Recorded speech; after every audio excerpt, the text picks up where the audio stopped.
Bonjour, Bruno Marchal. Alors, c'est l'équitation comportementale à Montpellier. Alors, on disait éctologique, etc. Mais comme c'est devenu que d'une équitation, enfin beaucoup une équitation de conditionnement opérant, j'ai préféré employer le terme de comportement, puisque c'est mon métier humain et équin, de travailler sur la relation entre le cheval et son cavalier, ou entre le cavalier lui-même ou le cheval lui-même. Alors aujourd'hui, une vidéo, alors si vous voulez bénéficier d'un coaching, c'est bien évidemment, ça peut se faire à distance, ça marche très bien aussi, c'est dans le commentaire de la vidéo. Alors aujourd'hui, qu'est-ce que un bon raisonnement de coach? Vous pouvez vérifier si votre coach est bon, si votre coach a compris, si votre coach est avec vous. Qu'est-ce que c'est un bon coach? Alors j'ai préparé quelques notes. Alors c'est pas ce qu'on trouve partout sur internet, vous avez compris que ce que vous trouvez sur cette chaîne et sur cette communauté est différent et complémentaire. Donc ailleurs vous trouverez que le coach doit être bienveillant, à l'écoute, etc. Oui, bon, ça d'accord, on a compris. On va essayer d'aller un peu plus loin aujourd'hui. Alors qu'est-ce qu'un bon coach? Alors j'ai pris quelques notes. C'est une personne qui va vous aider à affronter les problèmes, voire les rechercher. Un coach doit aimer les problèmes et doit aimer les résoudre. Donc si il a une méthode toute faite et que chaque fois que vous posez une question, il y a la même structure de répétition, de questions, etc., qu'il utilise toujours des mêmes méthodes comme la PNL, des choses comme ça pour vous poser des questions et pour y répondre, c'est un peu suspect. Donc voilà, donc un coach doit aimer résoudre des problèmes et par définition, un problème ne se résout pas toujours avec la même méthode. Imaginez que votre garagiste, chaque fois que vous amenez votre voiture, vous dise « Ah ben ça vient de là, ben ça vient de là, ou ça vient de là », ou c'est un problème d'essence, ou c'est un problème de carburateur.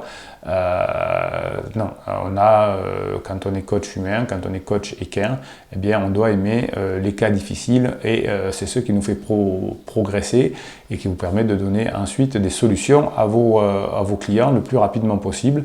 Donc votre coach doit adorer les problèmes et doit même, entre guillemets, les créer pour aller plus loin. Alors c'est pour ça que dans ma formule de coaching, vous avez 1 heure de coaching plus 15 jours de suivi, parce que suite à l'heure de coaching, vous allez avoir des solutions qui vont se trouver, donc des nouvelles choses qui vont arriver, vous allez avoir besoin de nouvelles solutions face aux nouveaux problèmes, entre guillemets, même si du coup ce sera des problèmes plus positifs, mais vous aurez encore besoin de solutions. Donc si votre coach n'est là que pendant 1 heure et qu'ensuite vous le revoyez que 15 jours après, 1 semaine après, ben ça ne fonctionne pas. Donc il faut qu'il y ait toujours un coach qui aime avoir des problèmes et qui aime les résoudre. La deuxième chose, c'est que il faut que votre coach adore partager et demander des avis, demander des questions, des aides, etc. Alors c'est ce qui se fait sur cette chaîne. Vous savez que quand vous mettez des questions en commentaire, j'y réponds. L'idée c'est que cette communauté puisse s'améliorer ensemble, poser des questions, se répondre. Le rôle du coach, c'est ça, c'est d'être à l'écoute et à la tête d'une communauté qui va aider le coach ou qui va permettre d'échanger entre membres de la communauté. Ça, c'est très important. Si vous avez un coach qui ne veut pas trop expliquer ce qu'il fait ou qui donne des idées générales, effectivement, ça peut être dangereux pour vous. Donc, le coach va faire en sorte que sa communauté interagisse, propose des solutions, aide, etc., de façon qu'il y ait une grosse énergie qui circule dans cette communauté. Un coach doit savoir reconnaître vos bonnes idées. Vous savez que j'ai beaucoup de confrères coachs qui ont un peu le melon, comme on dit, qui pensent avoir des solutions, qui disent « moi j'ai réussi, moi j'ai 4 entreprises, moi j'ai ça, etc. » L'humilité du coach est importante. Alors ça, vous le trouvez partout, bien évidemment. Mais ce qui est important, c'est qu'on doit savoir reconnaître les bonnes idées des autres. C'est pour ça que je mets en place sur cette chaîne et sur mes réseaux Facebook, Instagram, etc.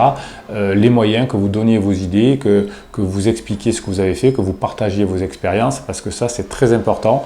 Ça veut dire que le coach est ouvert, ça veut dire que le coach a des idées lui-même et qu'il permet de faire circuler ses idées et d'en créer d'autres.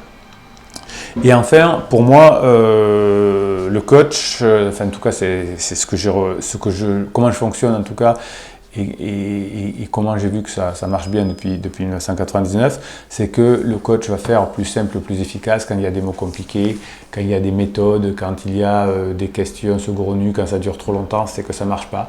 Donc l'idée du coach, c'est qu'il faut, bon, bien sûr qu'il ait une grosse expérience de plusieurs années, mais qu'il aille véritablement, qu'il vous donne des solutions qui vous paraissent simples et efficaces. À partir du moment où c'est un peu compliqué, ou alors trop simpliste aussi, ça arrive, hein, mais c'est souvent que c'est plutôt très compliqué et que ça ne veut plus rien dire du coup.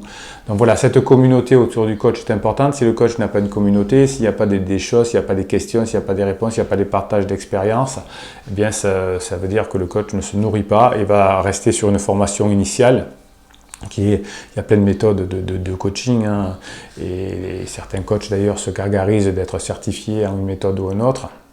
Alors si vous avez besoin d'avoir un coach certifié, allez-y, hein, ça veut dire que je n'avais pas de compétences, j'ai appris une méthode et je la démultiplie sur chacune des personnes qui vont me contacter. C'est une façon industrielle un peu de faire, mais comme pour moi chaque cheval et chaque individu est différent, eh bien il vaut mieux faire dans l'artisanal et avoir cette communauté autour de soi qui permet de faire vivre, de donner cette énergie, de donner cet égrégore comme on dit, et d'avancer tous ensemble. Voilà, donc le but d'avoir une communauté, de partager, de poser des questions en commentaire, d'y répondre comme vous le faites sur cette chaîne et d'y répondre comme je le fais aussi. Bien évidemment, à vos questions, à vos commentaires, répondez aussi vous aux commentaires des personnes de cette communauté.